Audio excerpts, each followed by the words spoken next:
પુરુષોના પેટમાંથી પ્લાસ્ટિકના અંશો મળી આવ્યા. વૈજ્ઞાનિકોએ એનું સંશોધન કર્યું તો પુરુષોના શરીરમાંથી પ્લાસ્ટિકના અમુક ટકા અંશો મળી આવ્યા. તો કેવી રીતે મળી આવ્યા? પુરુષો શું પ્લાસ્ટિક ખાય છે?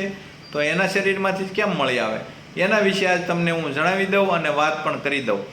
તો અમારે કામરેજમાં એક બીમાર ગાયોની સેવા કરવા માટેની એક ગૌશાળા છે. એમાં ગાયોના ઓપરેશન થાય ત્યારે એના 2-5 કિલોની ગાંઠો પ્લાસ્ટિકની ગાયના પેટમાંથી નીકળે. તો એનું કારણ એક જ કે ભાઈ કોઈ જગ્યાએ રોટલા પ્લાસ્ટિકના જબલામાં નાખીને ફેંકવામાં આવે છે, ત્યારે એ ગાયને રોટલાની સુગંધ આવે એટલે એ જબલા હોતું એ અંદર ખાઈ જાય છે. પછી રોટલા છે એ પાચન થઈ જાય છે ને પ્લાસ્ટિક છે એ એક બાજુ ભેગું થાય છે અને એ સડે અને એની ગાંઠ બને છે. એટલે પ્લાસ્ટિક ક્યારેય પાચન થતું નથી. એવી રીતે વ્યસન કરતા લોકો હોય જે રોજ દિવસ દરમિયાન 5-10 માવા ખાઈ જાય છે, એ જ્યારે હથેળીમાં ઘસે છે ત્યારે અમુક ટકા કાગળ કૂણો પડી જાય છે. બહુ વધારે ઘસે તો ફાટી જાય છે અને એના સોપારીના કટકા બધા હાથમાં આવી જાય. તો પ્લાસ્ટિક ઘસાય છે તમે જે છોડો છો એમાં, એ વાત 1000% સાચી છે. પછી 5 વર્ષ 10 વર્ષ 15 કે 20-25 વર્ષ સુધી માણસ વ્યસન કરે તો કેટલું પ્લાસ્ટિક એની અંદર ઘસાઈને એના પેટમાં જાય છે. એના કારણે પણ કેન્સર આવે છે. તો આ વાત હતી પ્લાસ્ટિકની. પછી તમાકુ માવાથી થતા કેન્સરમાં 17,000 કેસ ગયા વર્ષે અમદાવાદ સિવિલની અંદર કેસ આવ્યા. એની અંદર 42% જડબાના, એટલે કે તમાકુ માવા ચાવવાથી જે કેન્સર થયા હોય એવા 42%. એટલે તમાકુ માવાથી થાય છે એ તો 100% છે.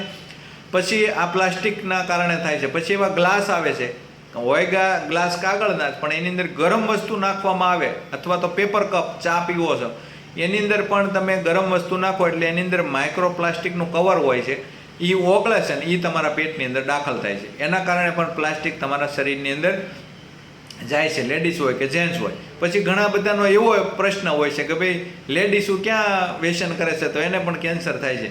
એને પેસ્ટિસાઇડના કેન્સર હોય છે, ગર્ભાશયના હોય છે, સ્તનના કેન્સર હોય છે, આવા અનેક પ્રકારના બીજા અન્ય કેન્સરો હોય છે. તમે ડૉક્ટરની મુલાકાત લો ત્યારે તમને એ ચોક્કસ જણાવે છે આ બધા મુદ્દાઓ, કઈ રીતના કેન્સર હોય.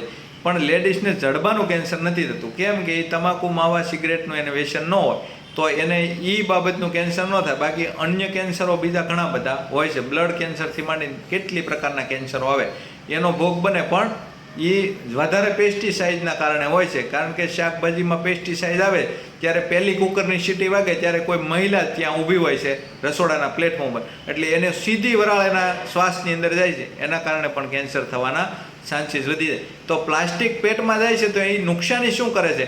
તો એની શક્તિ જે પ્રજનન શક્તિ છે ને એને હણી લે છે. એના કારણે પુરુષમાં નપુંસકતા આવે છે અને પછી ટેસ્યુ બેબીના પ્રશ્ન 100% ઉઠે છે. એટલે ખાસ કરીને આવી જ્યાં તમને લાગતું હોય કે આમાંથી પ્લાસ્ટિક આપણા શરીરમાં પ્રવેશ કરે ને એવા પેપર કપને ત્યાગ કરવો જોઈએ. બીજા નંબરમાં કે માવા તમાકા તમે ખાવશો તો એને છોડી દેવા જોઈએ. કાગળમાં તમે માવા ઘસો છો તો તમને અત્યારે જ લાઇટ થઈ જવી જોઈએ. બાકી તો અન્ય વસ્તુમાં કેટલી ભેળસેળ, ઘી, દૂધ, તેલ, પનીર, માખણ કે પછી બટર, પનીર, જે કાંઈ વસ્તુ હોય છે આપણે ચીઝને, આ બધાની અંદર ડુપ્લિકેટ પકડાય છે અને આપણે જોઈએ છીએ અને લાખો ટન આવું માલ લોકો સુધી પહોંચી જાય છે અને આરોગી જાય છે. એના કારણે પણ બીમારી આવી શકે છે.